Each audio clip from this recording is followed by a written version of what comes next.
The Creature Files, presented by the Department of Mythical Wildlife, with your hosts, author Todd Calgi Gallicano, Christopher McClary at the Sightings Desk, and resident skeptic Vic Afsahi. So sit back and listen as we report the latest news and up-to-date information about the mythical creatures living among us. The Creature Files. It might just save your life. Hey everyone, and welcome to The Creature Files, the show that's all about mythical creatures, and that includes cryptids, as well as creatures from folklore, whatever might be lurking in the woods, in the waters, or in the skies above. I'm your host, Todd Calgi Gallicano, the author of the Sam Lennon Adventure Series from the files of the Department of Mythical Wildlife. And you can learn more about the series online at mythicalwildlife.com. Now I'd like to take a moment to ask that you give us a thumbs up below, and to make sure you don't miss an episode, hit subscribe. Now it's time to say hello to my co-host, Chris McClary at the Sightings Desk, and our resident not-so-skeptic, Vic Afsahi. Hey, guys. Good to see you. Hello, good to be here. Okay, on to my background. As many of you know, every book in the Sam Lennon Adventure Series features a few of our national parks. And to honor that, on the podcast, my background will always be a national park. Any guesses on what's behind me today, guys? I did not know that Oz was a national park. Is that the Emerald City? It is not. The great Yukon. Is that even a national park? It's a potato. You both are wrong. It is neither a potato, nor is it the Emerald City of Oz. It is Cuyahoga Valley National Park in Ohio. As the website states, though a short distance from the urban areas of Cleveland and Akron in the state of Ohio, Cuyahoga Valley National Park seems worlds away. The park is a refuge for native plants and wildlife and provides routes of discovery for visitors. The winding Cuyahoga River gives way to deep forests, rolling hills, and open farmlands. Walk or ride the towpath trail to follow the historic route of the Ohio and Erie Canal. Take a scenic train ride. Marvel at the majesty of the 65-foot Brandywine Falls. Check out the famous Ledges Trail and its rock formations. There's hiking, biking, fishing, paddling a river, winter sports, and more. There's something for everyone at Cuyahoga Valley National Park. Okay, let's get on with the show with our Sightings Desk. Chris, anything sighted out there? Well, that depends. Is a Bigfoot roaming the woods of St. Lawrence County?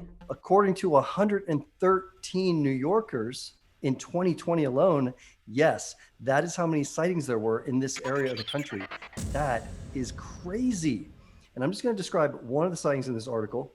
You can, go ahead and post it so the readers can see, because all the sightings in this article are really great. They talk about several, but this one in particular, Michael Guimond, he's driving home at 11:30 at night on Route 37 when something runs across the road. Now he's doing 60 miles an hour. And people are like, oh, it's a deer. You probably saw a deer. He's like, no, I know what a deer looks like. This was on two legs, giant gray, shaggy hair, long arms swinging around. He's like, this was no deer. And if you can just imagine, it's dark, your headlights have limited view, and you see something like that cross the road in front of you when you're going that fast, and yet it's faster. He said it crossed the road in like a second. That really, that just sounded so scary to me, and also exciting. I mean, wow, I'd love to capture a moment like that of my life. Yeah, and like you said, we'll put this story in the show notes, but it is a pretty interesting article about there being so many sightings in this particular area. Vic, any thoughts? My only thought is I wish he had a dash cam, because again, we're kind of relying on someone seeing it and seeing it very quickly at dark in the middle of the night. Like, could be anything. Could have been a moose on two legs. Who knows? But I hope that the residents of New York start putting up trail cams, because there's a lot of activity out there. A two-legged moose would be a pretty interesting find. Really equally astounding. You might be onto something, Vic. We might have another cryptid that we can cover. Moose Man. Now onto the creature feature. Today we're talking about documenting the creatures that make up the cryptid phenomenon. So I suppose you could say our creature feature is about features involving creatures. But first I want to digress a bit. Before there were movies, before there were books, there was storytelling. The oral tradition of telling stories. It wasn't just around the campfire. Storytelling was an ancient art form, and it was entertainment, education, and culture. Consider that not a lot of people could read, right? And so the only way we could pass along experiences was through storytelling. And the stories were often local tales. They sprang out of communities of people all over the world who experienced their environment in different ways. Sometimes these experiences explain the unexplainable. Other times the stories were taken from real experiences, but they were easy to recall and to share, and they helped connect people to each other. These were collective dreams and nightmares, common histories, cultural values, traditions, etc. And they helped people make sense of the world they lived in. Mythology and folklore can tell us a lot about different cultures and people. But myth and folklore didn't stop at some point in the past. It continues to this day. We are always creating new myths and new folktales to describe the world around us. The difference is we have other ways to pass our stories on to the next generation. One such way is through filmmaking, and there's no one more prolifically documenting the local tales of cryptids and other phenomena than Small Town Monsters and its founder, Seth Breedlove. With a camera, a crew, and an insatiable curiosity, Seth has set out to bring this modern-day folklore to the masses, interviewing the original witnesses and rediscovering elements of the cases at the local level. His work has covered the Minerva Monster, Beast of Whitehall, the Boggy Creek Monster, the Mothman, Flatwoods Monster, Bray Road Beast, Momo, Bigfoot, and more. His most recent productions are under the banner On the Trail Of and cover a myriad of creatures and UFO sightings. His latest film is Mark of the Bell Witch, a documentary with extensive recreations that cover the local folktale involving an incident from the early 19th century in Adams, Tennessee. You can learn more about Seth at smalltownmonsters.com and stream his films and series on Amazon Prime, Vimeo, iTunes, Google Play, and other services. Okay, let's get to our guest. We'd like to welcome Seth Breedlove to the show. We're super excited to have him on. Seth, thank you so much for being on the show. Hey, yeah, thanks for having me.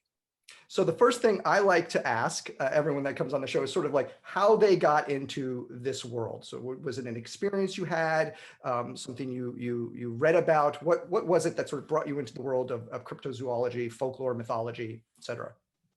Yeah, no, it was boredom. I don't have the really cool, like fun origin story. Oh, there's my mini schnauzer leaping into the. I don't have the fun like origin story that a lot of people do. I didn't have an encounter. I didn't have a sighting of my own, and I didn't grow up interested in the paranormal.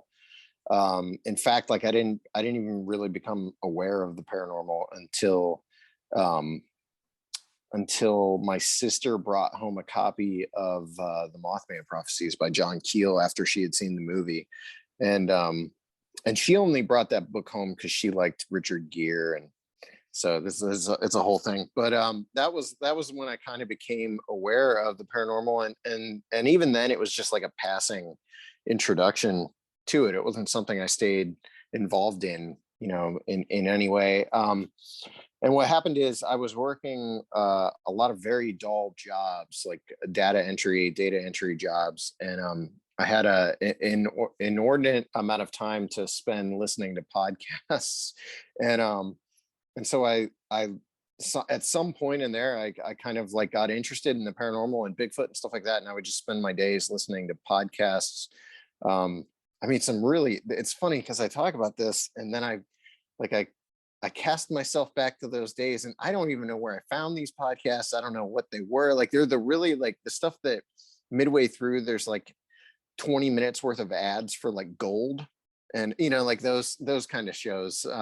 A lot of that kind of stuff. And that was like my introduction to the weird.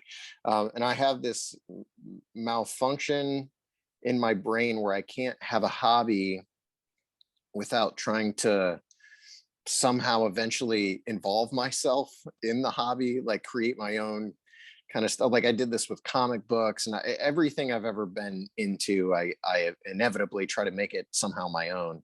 And I did the same thing with paranormal, where I grew up in a small town and I started thinking about these small town cases that I had been reading about and listening to podcasts about. I think it was spurred on by stories about the Mothman still, going back to that full circle thing, I guess, with the Mothman. But I was really fascinated by how small communities, rural communities are affected by those cases and how it affects the culture of a region or sometimes doesn't affect the culture of a region at all. And I started trying to sort of come up with ways that you could cover that angle, to the stories. I got interested in like Minerva, the Minerva monster case, especially because it was a case that took place near where I grew up. And it was a small community. It was a community that I was aware of and used to, go eat dinner in Minerva on the weekends. And I had no idea until later in life about the Minerva monster. And I think what's interesting about that is I think I was more fascinated by the fact that Minerva had completely moved on from that story and had no interest in it. No one talked about the Minerva monster story or any of that kind of stuff. And that was what really, I think, fascinated me, was that case had really impacted the lives of one family that had witnessed this creature, back in the 70s, and it impacted their lives in a major way, and then had blown up, been this huge deal nationally and internationally, and still 45, 50 years later was completely forgotten about by the town. I thought that was interesting, that communities will move on from something like that. And I don't think that would have been the case if the town had been, under that much attention because of like someone winning the lottery or something. I think people would still have talked about that. But the fact that it was a Bigfoot story, people were like, "Oh, this is stupid. Let's get away from that." So that's all that got me into it, I guess. Okay. Now, how did the filmmaking come into it? So were you someone that was a filmmaker and then sort of integrated these two hobbies into one, or did that come along after? So I was very into filmmaking as a kid. That was, probably from the time I was like 14, 15 years old. I was obsessed with film. And my mom raised me on like Ray Harryhausen movies and Hammer horror. And like, I still very vividly recall my mom introducing me to Dracula, the Christopher Lee Dracula movies. And it's because she had a huge crush on Christopher Lee when she was a kid. And that's like why she introduced me to those. But I think like at some point what happened is I was graduating high school and my dream was to be a filmmaker. But this is 1999 when I'm graduating. And at that point in time, unless you were like Kevin Smith or Quentin Tarantino or whatever, you weren't really going to realistically be able to pull that off, because this is pre-digital, and just putting together like an independent film, you had to then like find an audience for it somehow, usually through festivals and all that kind of. The landscape has totally changed from where we are today, and so I gave it up. Not really consciously. I just thought, like, what's the point in doing this? Like, there's no way. I don't want to move to LA. I have no interest in moving to LA. I wanted to go to film school, and then I decided I didn't want to go to film school. And so I just kind of moved on from it. And over time, I like worked a number of weird random jobs. And like I said, I was doing data entry when we made Minerva.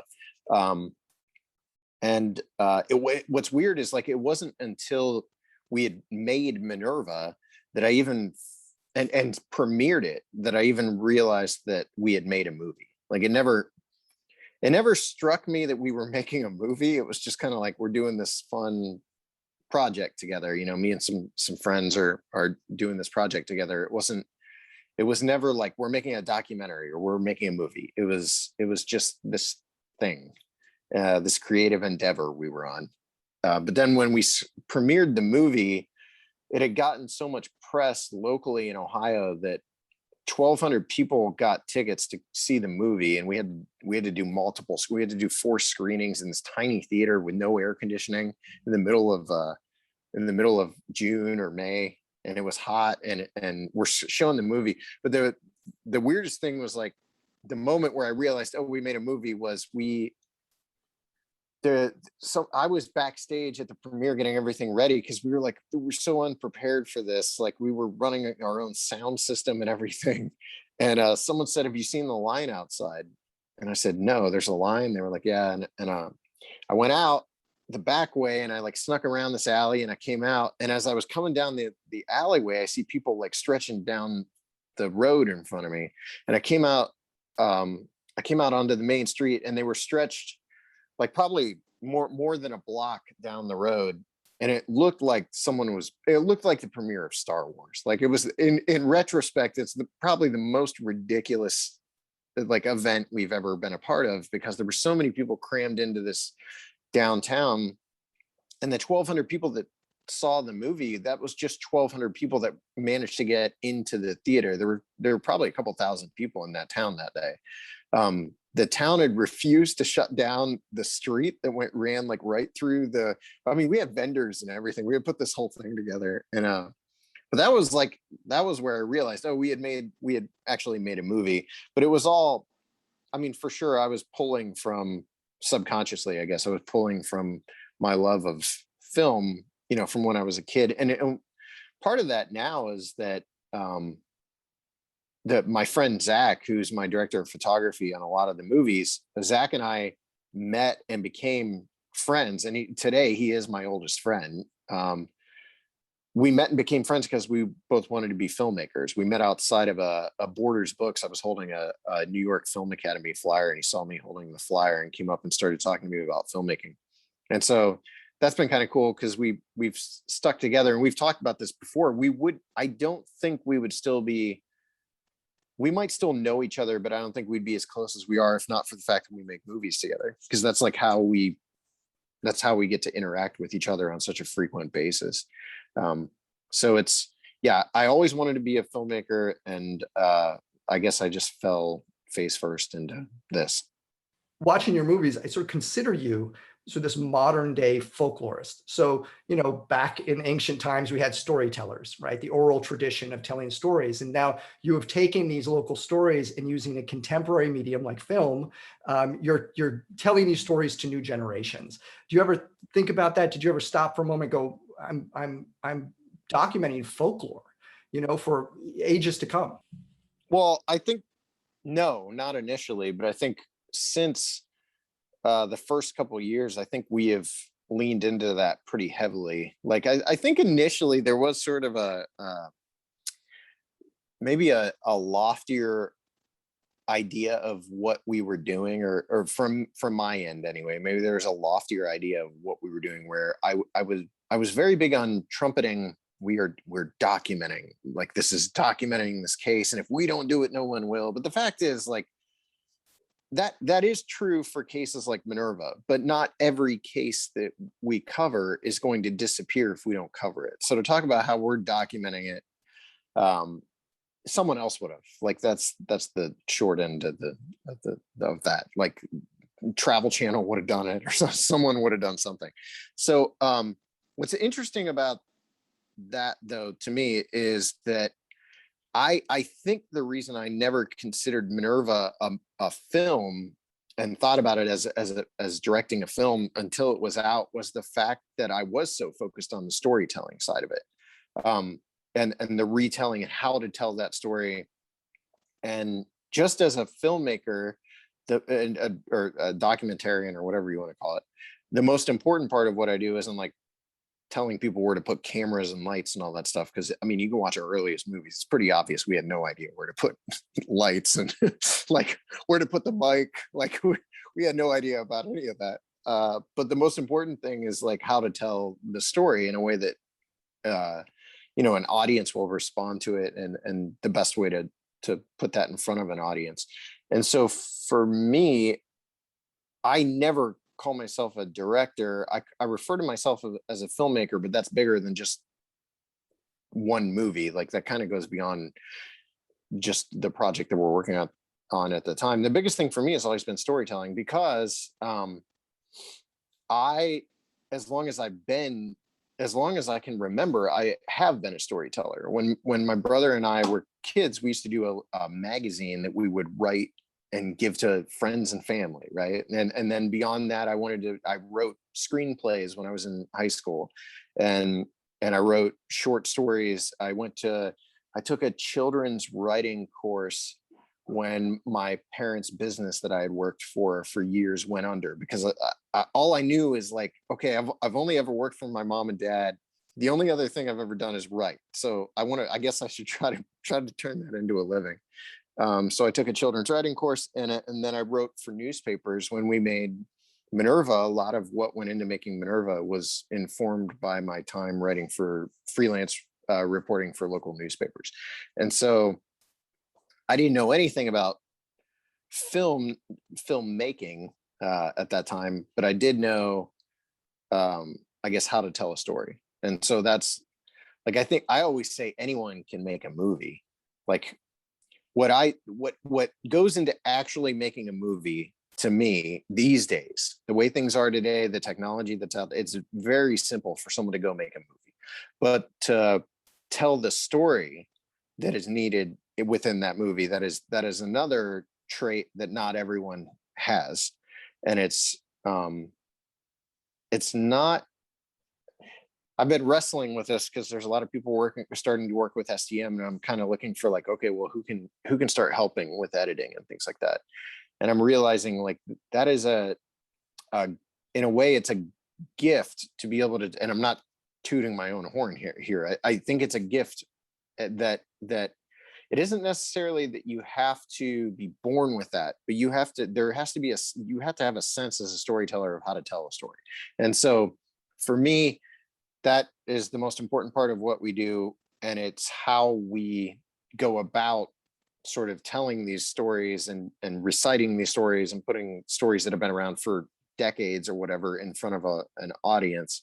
Like Mothman Legacy is the perfect example of that, because it kind of distills centuries of folklore relating to like flying cryptids or whatever into a 75-minute movie or whatever. But I've noticed lately there was a very strong focus on folklore and the retelling of stories in our movies. It's a theme that's been there going all the way back to at least Boggy Creek, maybe even older, but that is something that I'm constantly exploring in the movies we're making, I guess, is this idea of telling and retelling stories and how a story evolves in the retelling over time.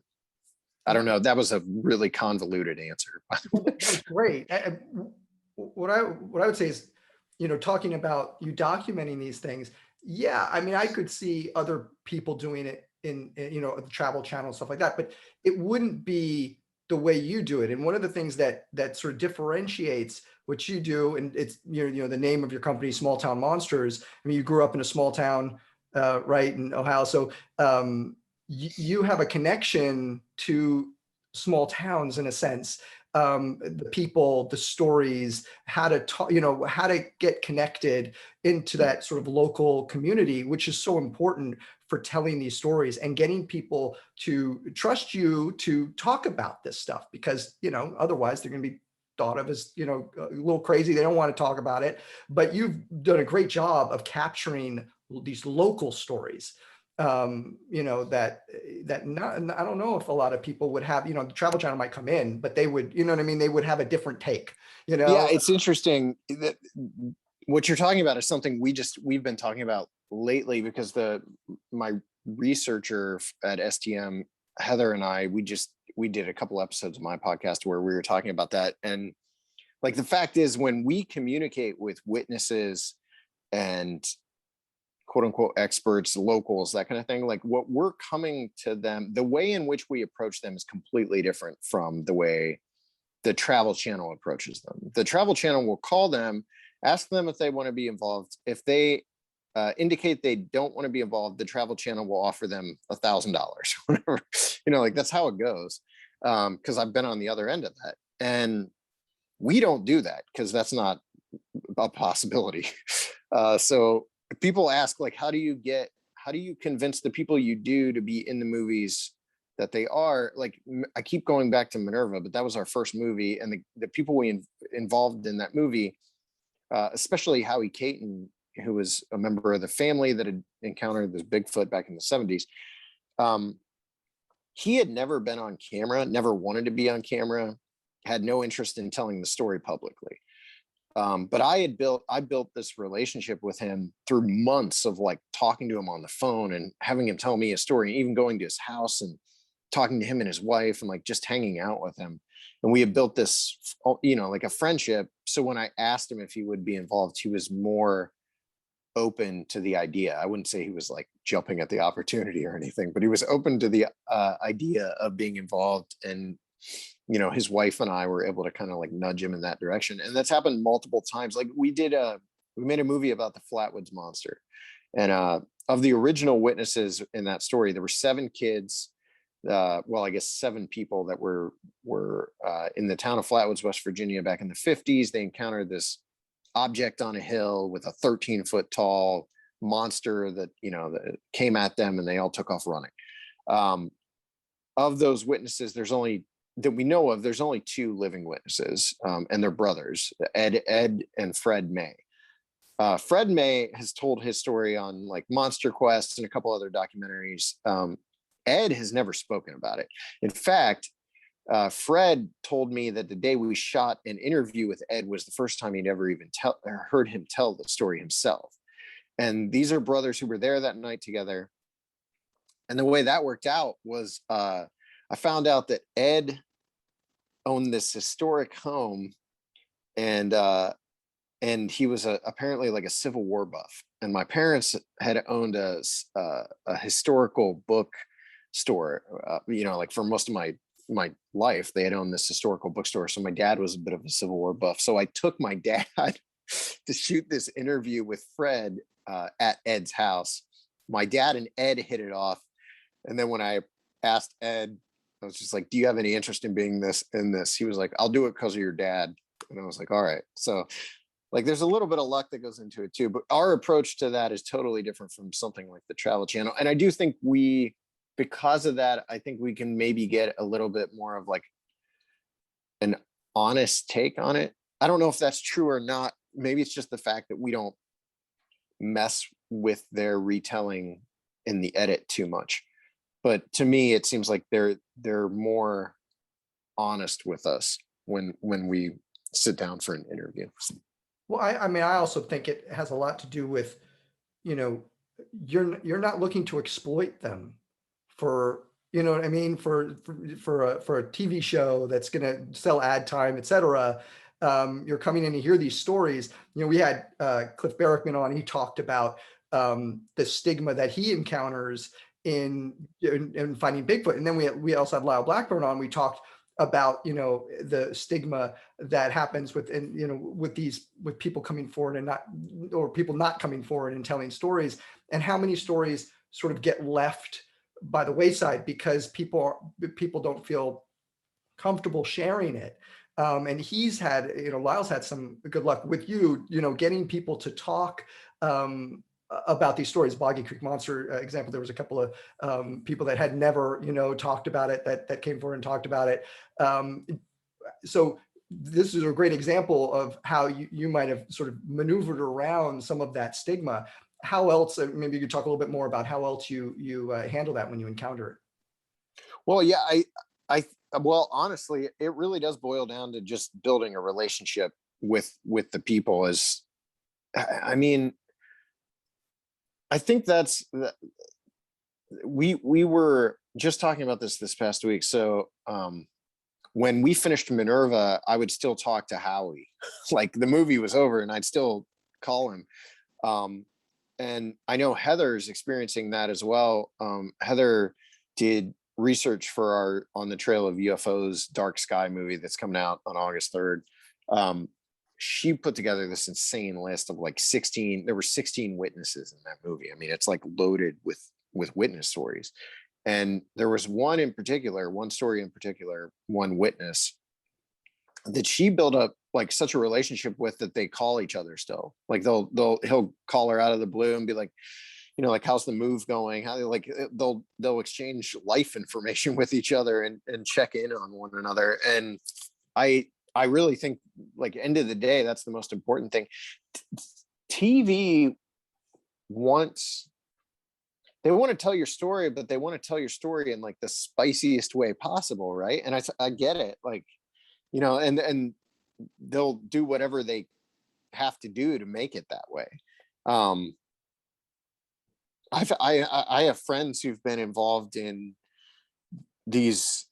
Oh, well, you know, you're talking about Cliff. Bobo was just in that Sasquatch documentary, the Hulu one. And he was talking about how they completely altered his interview to make him say stuff he like totally out of context to make it seem like he was saying something he didn't have any intention of saying. And I hear that constantly from people who say yes to like a television show thinking they're just going to be sort of reciting their encounter, and then all of a sudden it's like their encounter now involves like a beheading, and there's a Bigfoot like tearing their car tires off and beating them to death with it, or like whatever. Like there's a danger that comes, there's a risk you're taking if you go down the road of, as a witness at least, being on one of those television shows. And I think with us, we can be like, okay, well, I totally get why you're reticent to talk to us about your encounter.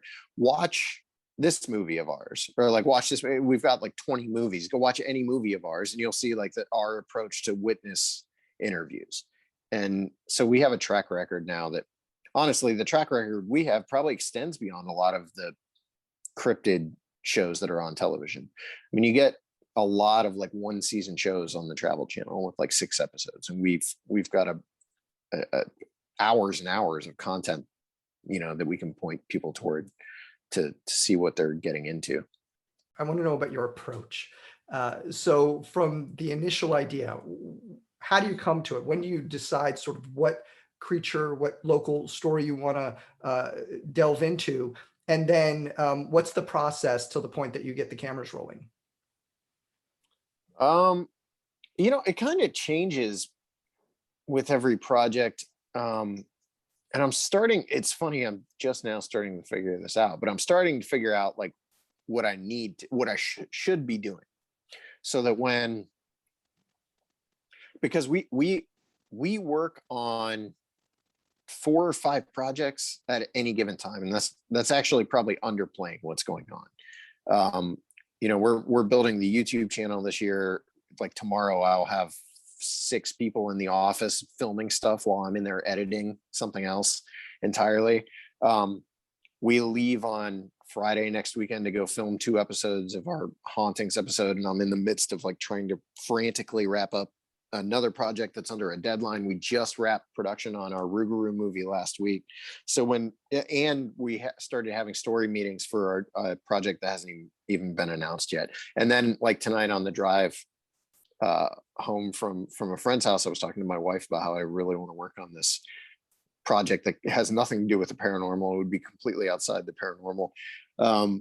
So there's always a lot of stuff going on. And I think the trick for me has been and by the way, like we have to do that to stay alive. So we get a lot of like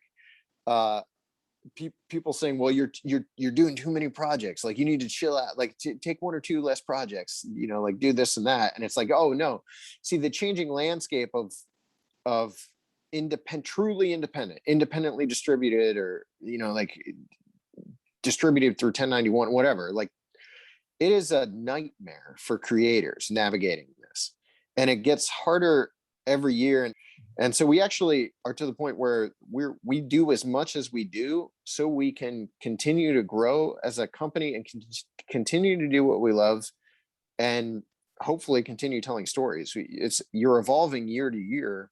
I have to figure out each year, okay, well, last year we did 3 projects. This year we're doing 5.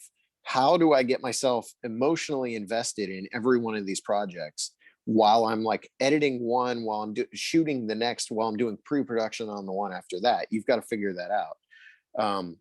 And so I'm starting to get to that point, but it's always come down to the people more so than the monster or like even the topic.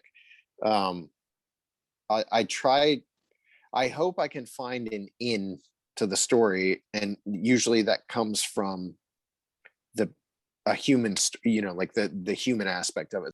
But I've had some issues in the last like 2 years where we've made movies, and I find that like halfway through the process, my interest is waning, and we're not even completely done with the editing. And I want to be emotionally invested start to finish. And I was like, I feel like what has really gotten me excited lately with STM, and this is completely separate from the On the Trail of movies. Like my approach to making On the Trail of is very different. But for the Legend movies, what's really excited me has been Momo, and it's been The Mark of the Bell Witch. And those are the two where like we made them and I was pumped, like start to finish. I couldn't, like, creatively I was fulfilled through the whole process. I went through that whole like depression phase when it ended, where you're like, I had such a good time on that, I hate that this is over. I said that's what I want. I think in a way like the more like standard straightforward doc retellings have kind of, it doesn't energize me anymore like it once did. And I want to keep pushing the boundaries of like what we're doing with those films, where it's like blurring the line between narrative and doc, and like how we're telling those stories. I really wanted to push that. We get asked all the time, is there like a blueprint in place? There's no blueprint. Like I have an idea when we go to make a documentary, but as far as directing, I don't necessarily believe in or agree with the concept that there even is a director on a doc, like at least not the way we do it, because it's all like it's not like I can tell people what to do in real life, like a witness, go, like go stand there, tell me about your sighting, do this. It's just a complete, to me the directing takes place in the editing, and that's where you're telling the story and figuring out how the story is told. And so when we do get into the edit, like right now I'm working on, this is a weird situation because our year's been so crazy, but I'm technically editing like 2 movies at once right now. I'm in full on edit mode with On the Trail of Bigfoot, The Discovery. And then I'm also doing the story edit for On the Trail of the Lake Michigan Mothman. And when we do, like, I call it a story edit, because to me, that's kind of like, you're just taking all the information, you're taking all the pieces of the story that you want in place in that movie, and you're putting them in an order that makes sense. And then that's what I call my story edit. And that's exactly what you're talking about. Like it's just making sure all the key pieces are in place there. And then you can watch it back and be like, okay, as a story, does this flow? Does this make sense? How much do I need to add? How much do I need to subtract? That's actually it's also how I did when I wrote for the newspaper, and I think I bring that into the edit. I think I bring my work for the newspaper into filmmaking far more than anything I learned about filmmaking prior to Small Town Monsters. Mm-hmm. Well, with documentaries, especially, I mean, what you're talking about, sort of that process, makes total sense to me, because the last thing you want to do is go into a documentary with a preconceived notion of what the story is going to be. Because a lot of times with documentaries, you start filming and story sort of comes out of it. And things that you didn't necessarily think were going to be, highlights or stuff that you were going to suddenly become important, right, to telling the story. And that happens, like you said, in the editing room. Yeah, Terror in the Skies, which as a Small Town Monsters movie is one of my favorites.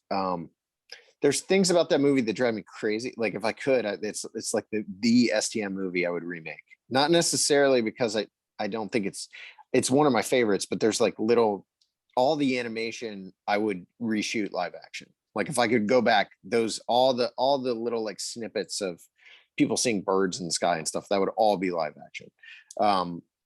But that movie, I found the structure in the edit, and I am very fond of how that movie is structured, where I realized, and this was totally coincidental and just happened in the edit, I realized that the movie was made, the state of Illinois is split into 3 sections, right? You've got like the really Midwest, classic kind of Midwest middle of the state, and then the southern part of the state is more rugged and wooded, less Midwestern, and then the northern part of the state is kind of like suburban sprawl. There's a lot of like swamp areas and things like that.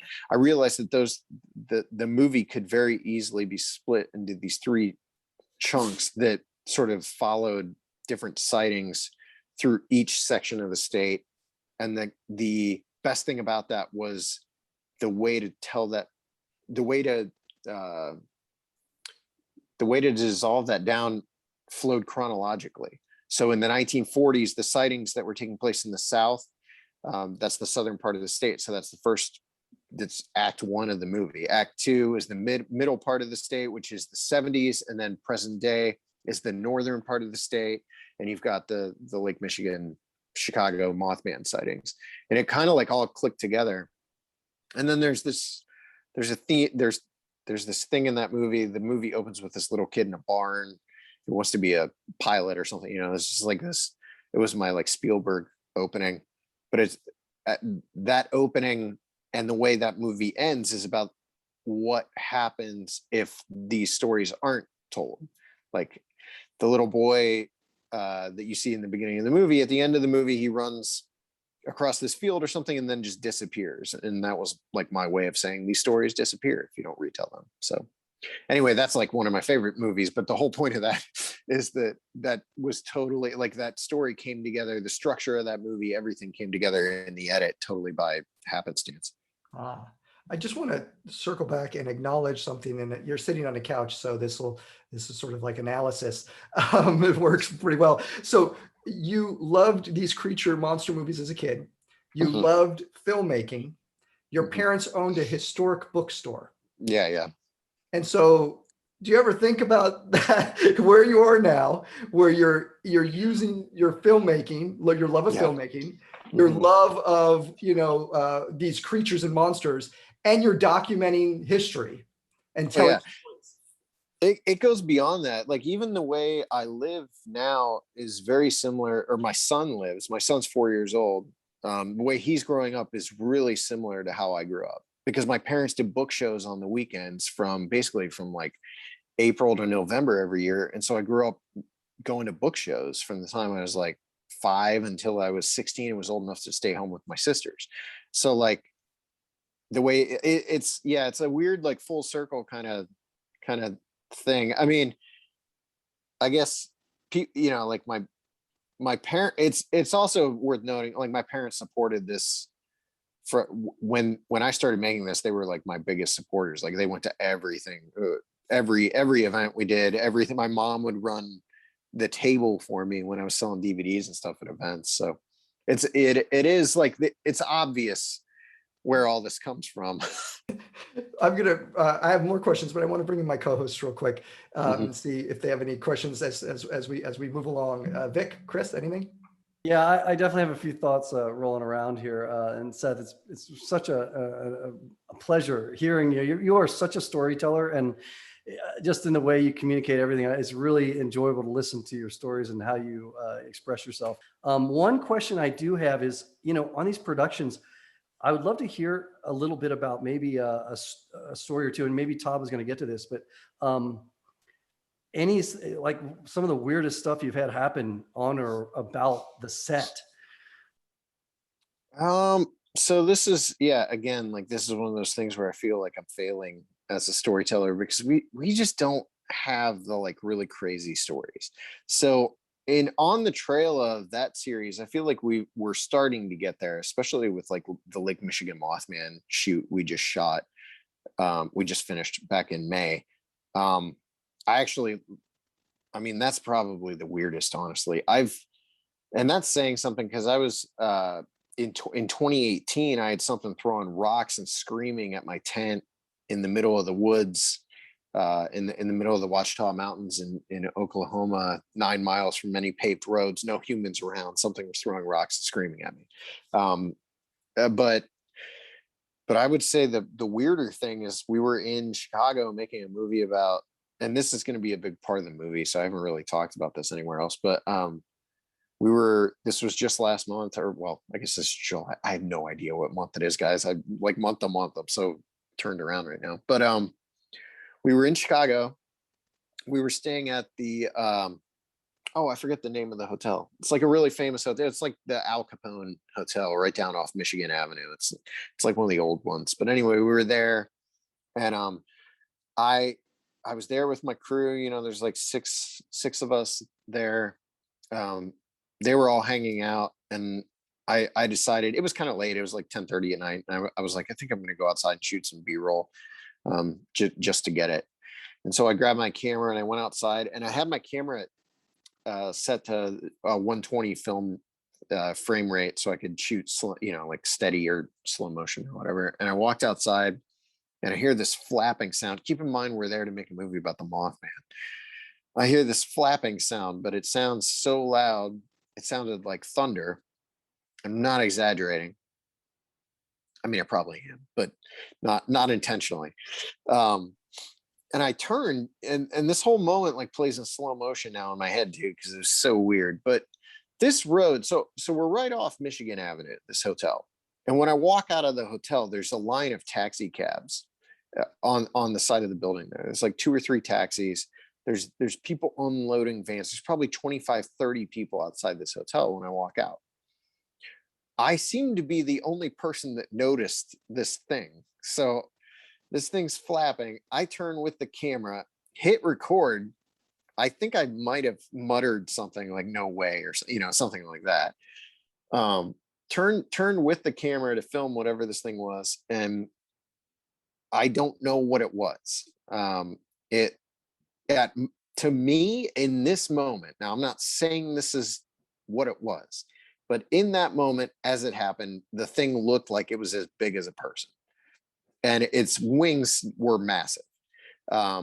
It went right over my head. It was coming low down.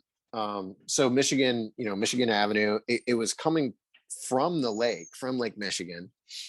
It had come right up over my head, maybe like 10 feet above my head as it went over. And then it just like blew toward the sky, and it's going high. I'm watching it with my eyes while recording. And so I finally realized, oh, I'm recording. And so I look down at the monitor, so I'm making sure I get it. And then I zoom. And so on film, you have this thing. It's on frame. I mean, we have it. It sails right over everyone's head and was 100 yards away in a matter of seconds. I mean, it was just gone. We think it was a great horned owl, but there's really no way to tell. It's something where the wings hinge in the middle, so that's pretty cool, because it's not the first thing. I sent it to a friend of mine. The first thing they said was maybe an osprey or something like that, like a bird of prey. But when I looked, we watched the video, we kind of like compared my video with those videos. I was like, there's no way. There's like an arch in an osprey wing, and this isn't arched. It looks, it's like there's a hinge. I don't know what else to call it. Like it hinges in the middle. When it flaps, it's almost like it has an elbow. And so that was the weirdest thing that's happened to me, just because what are the odds? Like you go out, like right off Michigan Avenue, right at, night, all these people around. It was just so ridiculous. And I'm sure it wasn't the Mothman. Like I'm pretty sure it was like a gray horned owl, but even shooting a gray horned owl in downtown Chicago is pretty crazy. So whatever it was, that's probably the weirdest thing that's happened to me. And again, I'm saying this as someone who's had probably a Bigfoot screaming at them in the middle of the night in the woods. That's awesome. Well, one thing I'll just say, I'll leave you with is one thing this episode's doing for me is, and I think it'll do the same for our fans, is I'm eager to go back and watch a much more broad body of your work. You've really gotten me kind of excited about going back and watching more of your stuff. So thank you. It's especially after talking to you. Oh, cool. I hope it lives up to whatever I'm saying that you're responding to. I hope it's not a huge letdown. You go back and you're like, oh, he talked a good game, but I'm going to jump in real quick, just because you were talking about your experience with potentially the coincidence of going out there and having that experience. You've been doing this a while, and on the trail of Bigfoot, you talk a little bit about how what percentage skeptic you were, beginning. I would say, if you had to sort of point to a particular creature that you've covered that you are more convinced now is real, which would it be? Which one do you think we really have a shot of proving exists? That I don't know. Bigfoot is the one that I'm pretty sure exists. I've experienced too much at this point, and then had too many interviews with believable witnesses to say it doesn't exist. I'm 90% sure they're there. That doesn't override all the skeptical questions I have about how we don't have photos or a body or whatever, but I'm pretty sure they're there. Um, the one the story that surprises people that I fully believe in is the Flatwoods Monster. Like, I know that whatever Ed and Fred May saw on that hill, it was there. Like, they experienced something, more than likely some sort of experimental rocket. And when you hear them tell the story, that's what they're kind of describing, encountering. As far as like proving that Bigfoot exists, I don't know if it's going to happen or not. I think the only way to do it is to get a body. Scientifically, no one's going to buy it unless you bring either a piece of one or a whole body in on a slab. Like, it's just not going to happen. So I don't know if that'll happen or not, but I'm fairly confident that they're there. I need to see one. Now, we talked to Cliff about, what would happen when they prove Bigfoot's existence, let's say. And, was he concerned about the aftermath of that? And one of his motivations in doing what he does is to inform people and to make Bigfoot less scary, so that if that ever happens, that it's not something people are scared of, they're more interested in, they want to study it, etc. So do you see sort of that aspect of your films, trying to inform people of these creatures in a way so that they're not scary necessarily, and particularly Bigfoot, obviously, but so that if that moment ever comes, that it's a little bit more, we take a little more scientific perspective rather than one of fear? I mean, maybe to an extent with like On the Trail of Bigfoot, but no, because I don't really care if our audience believes or doesn't believe that these things are real. Mm-hmm. So to me, like, it's not really my job to steer them in one direction or the other as to how they think of these things.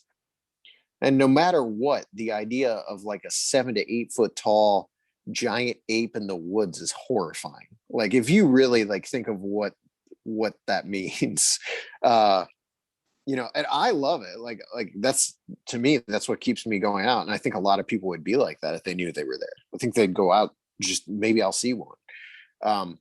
I get what he's saying, but that's never been a goal for me. I do think a big goal with like the series On the Trail of Bigfoot is just to like inspire people to look into the topic of Bigfoot, because there's so much to it and it's so fascinating. And at the end of the day, you're either going to find an undiscovered ape or you're going to go out in the woods and have a great time. So like anything that drives people out into the woods is a good thing to me.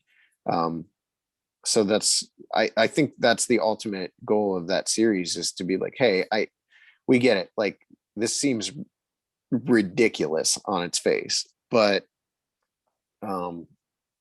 like take a minute and see what's going on and listen to some witness encounters and see the fact that the people I interview that are experts or Bigfooters or whatever, for the most part, I don't think that they're the typical Bigfoot crowd, where they're like the camo dudes that I interview those people, and some of those people are great.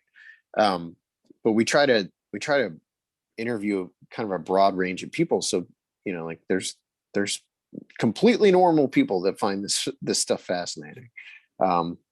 So that's the answer. And when we talked to Lyle Blackburn, he spoke about experiences he had where, he would hear a creature and he runs towards the sound. And, from my perspective, I don't know if I would have the courage to do something like that. I would run away from the sound. Now, you've been in situations where, you've had some strange experiences. How do you sort of get over that fear of, you want to document it, but at the same time, you're scared? If I have a camera in my hand, I'm good. Like, I don't get, it's almost like it's my shield from reality or something. Like, if I have that camera, I can pretty much do anything. The scariest thing about those situations for me is never like the odds of running into a Bigfoot or like a Bigfoot killing me or something.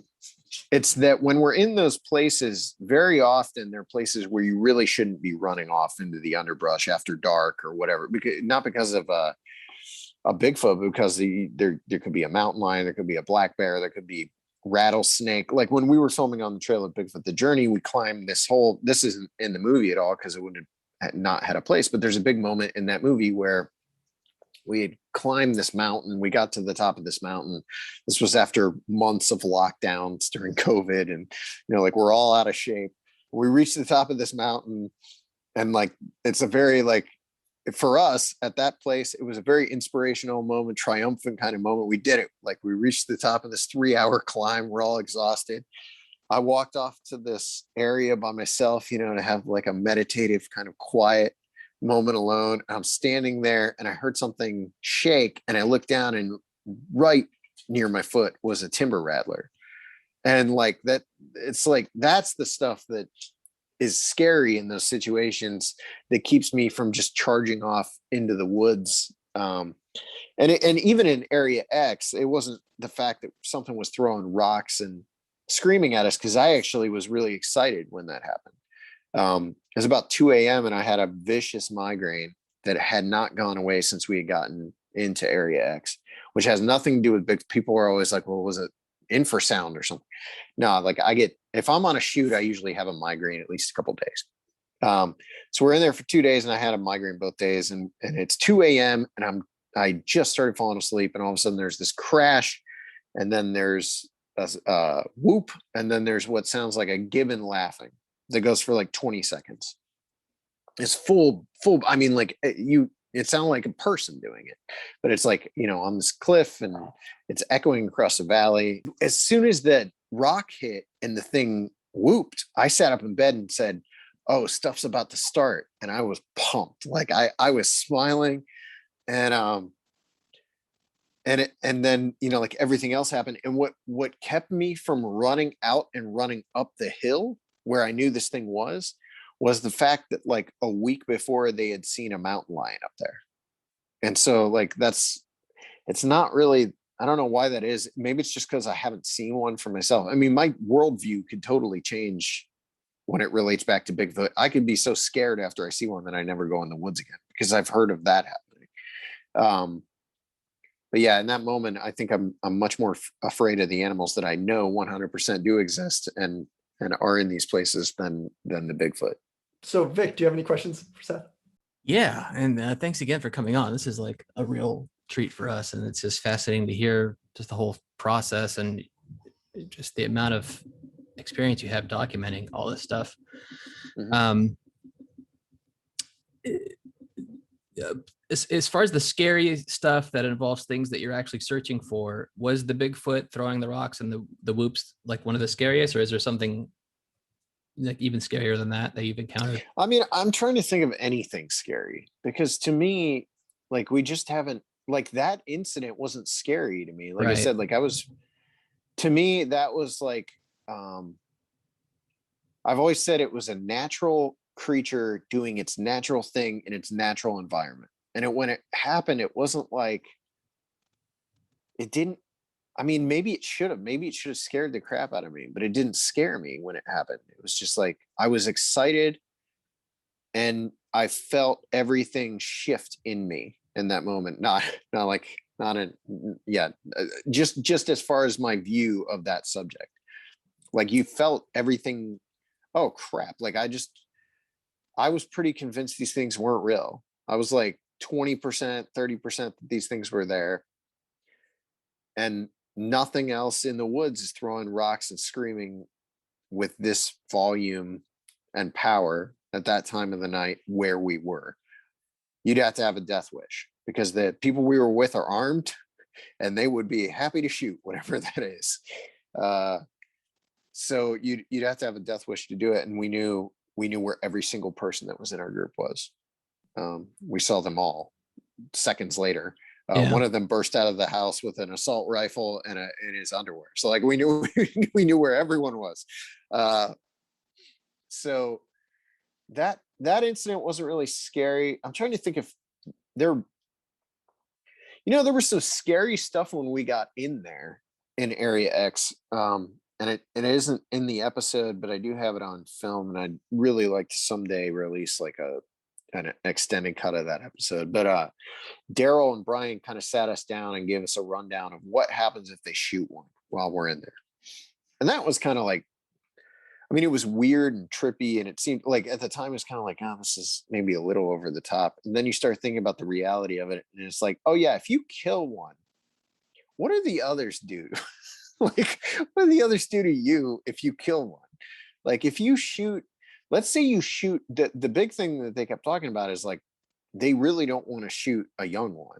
They'll shoot whatever. Like if they see one and it's in the scope and they have a clear shot, they're shooting it. It doesn't matter if it's, like young or old. But the fear, I guess, is like what happens when you shoot, would shoot like a young mountain gorilla. The others are going to come for you.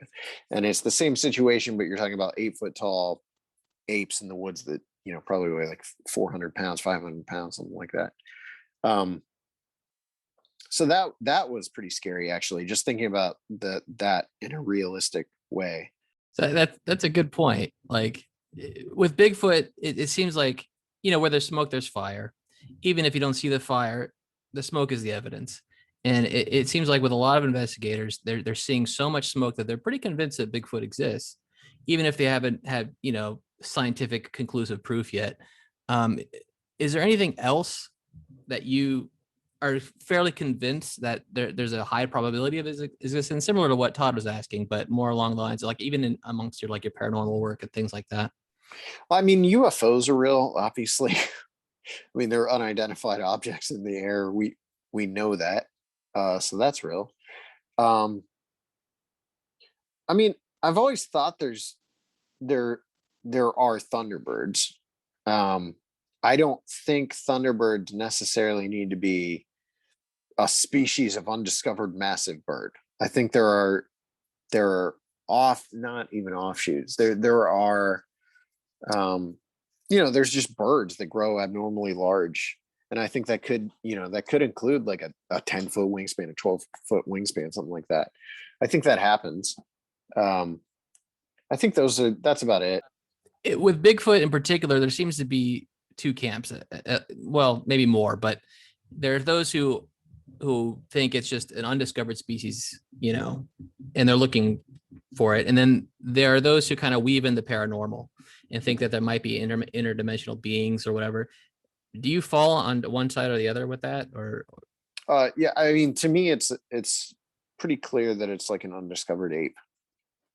Like, and that's based on the fact that the evidence, the largest amount of evidence we have for these things points towards some creature that behaves and acts and looks just like an ape. Like the way in which they behave mimics what we know of primate behavior. I don't even really buy into the idea or the theory that they're like some undiscovered species of human. I think that's interesting, but that's not really what we don't see a lot of like tool use in these stories. All the stuff that you would connect to like human behavior. To me, it's just an undiscovered ape. People love the paranormal stuff right now when it relates back to Bigfoot. And we made on the Invasion on Chestnut Ridge, which dabbles in all that kind of stuff. And I'm not averse to like exploring those stories.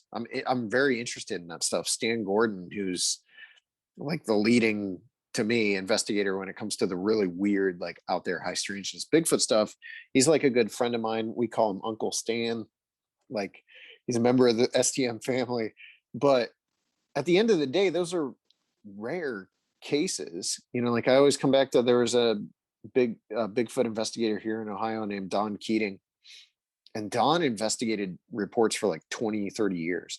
And I asked him, like, in that time, what number of reports or what percentage of reports did you investigate that involved some aspect of the paranormal? And he said none. Like, he had never taken it in all the time that he investigated. He never took a single report. And this is a guy who took hundreds of reports that involved some, like a UFO seen near a Bigfoot or something. They're very rare. So to try to like explain every Bigfoot case away, it also flies in the face of some of what we know about Bigfoot behavior or sighting reports. Like On the Trail of Bigfoot, the journey really explores like those like migratory routes that seem to be happening in the Adirondacks, and how the sightings move around that area during different seasonal changes and all that kind of stuff. And it doesn't really make sense. If they're coming out of portals, what the heck are they doing migrating? Like, why bother migrating? Just go into your portal and hang out at your house for a little while until you come back. So yeah, I'm a flesh and blood undiscovered primate guy. Ask you, what does the future hold for Seth Breedlove, and what do you want people to know about what you're up to and what Small Town Monsters is up to? Well, we have On the Trail of UFOs Dark Sky comes out August 3rd, and we've got On the Trail of the Lake Michigan Mothman coming out, and we have On the Trail of Bigfoot the Discovery still to come out, and we have The Howl of the Rougarou still to come out, and that's just in the next few months. So we still have a pretty big year ahead of us. As I'm saying that, it's kind of insane how much we still have to come out this year. But yeah, that's this year. The biggest thing is we do a Kickstarter every year at the beginning of February, and the people that back the Kickstarter get early access to the movies. They get DVD or Blu-ray copies. There's like all sorts of stuff we're doing in there that I think the Kickstarters should go way beyond where they are right now. And I'm hoping as people realize what we're doing with that they jump on it, because it isn't just that like you're helping support those movies getting made. It's like what we're giving you is so far beyond what you're putting into it. Our backers had On the Trail of Bigfoot, The Journey in April, and the movie didn't come out till June 8th. And so, they had it for months. Backers had On the Trail of UFOs Dark Sky early last week, and it doesn't come out till August 3rd. So just the advance viewing of the stuff is pretty crazy. But I think like we're doing these full color like coffee table books. The first one was called Making Monsters. It was basically like a comprehensive history of the first like 5 years of Small Town Monsters, title by title, with all the behind the scenes photos and stuff. And those are only available through the Kickstarters. So we're launching a publishing wing of Small Town Monsters in the next year, hopefully sooner, maybe. That's part of it. YouTube is a big deal for us this year. We have a series on there called Paranormal Unexplained, where some of the not lesser known, but like people who aren't on camera as much as me, are basically like sitting down and they watch paranormal evidence videos and they riff and kind of talk about it. And then we also have Beyond the Trail, which is kind of a spinoff of On the Trail of Bigfoot. Alexander Pedikov goes out into the woods in different parts of the country and looks for Bigfoot. The first 2 episodes are up. Those are totally free. The first episode was New Hampshire. Second episode was Northern Maine, but right now they're filming in Northern California. They were actually at Bluff Creek last week. And then this week they were in Northern Oregon. So, and those are really cool. They shot one back in April with us out in Washington that kind of ties into On the Trail of Bigfoot, the Discovery. So like, just as a point of reference, like that On the Trail of Bigfoot, the Discovery really centers around this group called the Olympic Project and their finding of what appear to be like Bigfoot nests in this part of Washington. And Alex and Eli were with us for that shoot, but they were actually staying in the nest site. So they're actually like camping out at night down where the nests were, because we're there making a movie where we're like interviewing people and it's a little more like standard STM. They're out in the nest site at night. So like you'll get to experience all like both ends of the spectrum with that project when that comes out. But Beyond the Trail is really cool. And our YouTube channel has like a membership thing. So if you join, it's like a subscription thing. If you're looking at join at the lowest level, because our goal over the next year is to eliminate, there's 2 middle levels. We're going to eliminate those entirely here eventually. I think that's it. Like we do a podcast, Monsteropolis. Check it out. I'll put all the links in the story notes for people that are listening, and for those watching, it'll be in the description. Well, Seth, thank you so much for taking the time to be on the show. This has been an incredible conversation. We really appreciate it, and we wish you the absolute best of luck in all of your endeavors. And we're excited to see the next project. Awesome. Thanks for having me, guys. Thank you. Thank you. Okay, so that was Seth Breedlove of Small Town Monsters. Guys, any final thoughts? Well, I don't feel like I'm doing enough with my life, my free time. I really, he is a man who is up to a lot of creative endeavors, and I personally am very inspired. I'm very much looking forward to watching more of his films. He really has a way of, I don't know, just describing, his creative process in a way that I want to see more of it unfold. And that was a real treat. So great guest. Vic? Such a cool guy. What a cool experience. And what strikes me about him is that he is making films for the fans and for the people who are really interested in this stuff and who want to get down to like the truth and kind of like what it's really like encountering these creatures, as opposed to, like he alluded to, things that are made for television that have a completely different agenda. And so it's refreshing. It's really refreshing. And I love everything that I watch from him and his production company. And it's a breath of fresh air for this community and this area of investigation. Yeah, I totally agree. I mean, he's a super cool guy, great to talk to, has had so much experience in this world. And I love that he sort of invites us in on him sort of satisfying his curiosity in relation to these creatures and these aspects of the paranormal, and documenting this folklore, in these small towns. So yeah, I love what he does, and I'm excited to see what more he has coming. If you want to learn more about the Creature Files or the Sam Lennon Adventure Series, head over to mythicalwildlife.com. You can also report a sighting and maybe even wind up on the show.